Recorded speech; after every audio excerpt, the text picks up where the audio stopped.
બગદાણા નવનીતભાઈ બાલેદિયાને મારવામાં આવેલા મારનો મામલો એસઆઈટી ટીમ દ્વારા છેલ્લા 16 દિવસથી કરવામાં આવી રહી છે તપાસ। રામભાઈ વાળા અને ચેતનભાઈ સોની નામના વ્યક્તિને એસઆઈટી ટીમે નિવેદન નોંધવા માટે બોલાવવામાં આઈજી કચેરીએ લાવવામાં આવ્યા હતા। ભાવનગર જિલ્લાના બગદાણાના નવનીતભાઈ બાલેદિયાને મારવામાં આવેલા મારનો મામલો એસઆઈટીની ટીમ દ્વારા છેલ્લા 16 દિવસથી કરવામાં આવી રહી છે તપાસ। રામભાઈ વાળા અને ચેતનભાઈ સોની નામના વ્યક્તિઓને એસઆઈટીની ટીમે નિવેદન નોંધવા માટે આઈજી કચેરીએ બોલાવવામાં આવ્યા હતા। રામભાઈ વાળા નામના વ્યક્તિને ફોન મામલે બોલાવવામાં આવ્યો હોવાનું જાણવા મળ્યું હતું।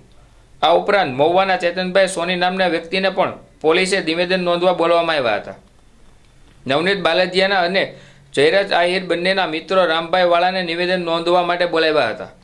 થોડા દિવસ પહેલા ભોગ બનનાર નવનીતભાઈ બાલેદિયાએ એસઆઈટી પાસે 15 જેટલા પુરાવાઓ આપ્યા હતા, જે પુરાવામાં રામભાઈ વાળાનો પણ ઉલ્લેખ કરવામાં આવ્યો હતો, જેને લઈને આઈજી કચેરીએ બોલાવવામાં આવ્યા હતા।